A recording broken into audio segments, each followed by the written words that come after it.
Mukapin sa usa ka tuniladang pork-related products ang nasakmit sa Task Force ASF sa gipatuman sa lalawigan sa Sugbo nga ban sa mga produktong baboy gikan sa mga piktadong dapit nga napiktahan sa sakit. Ano yung report?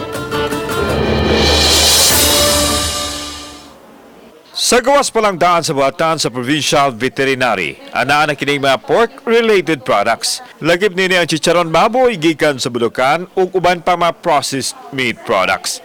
Sa sulod, nausab ang usa ka sakong pork canned goods sa sikat nga brand. Gani, apil na sa lawak sa buhatan na ay natigom mga confiscated goods. O kaning hotdog dire ko kay ang ako ang kuha ni Doc, chicken hotdog but nganong gi-confiscate? Pero gi-confiscate kay naa siya ingredients nga pork. Nasakmit kini gikan sa mga supermarket ug wet market. Ang mga nasakmit kinahanglan ipaabot sa thermal destruction. Samtang nagbadayon ang monitoring sa task force sa mga Korean stores nga namaligya og produktong baboy.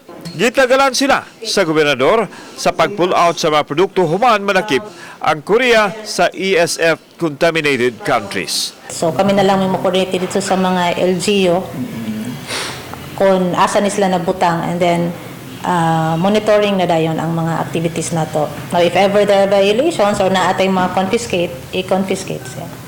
Gipanghimugatan sa task force ang ilang paningkamot nga dili makasulod sa Sugbo ang African swine fever. Kauban ni Rod Prado, ako si Alan Domingo. Balitang Bisdak.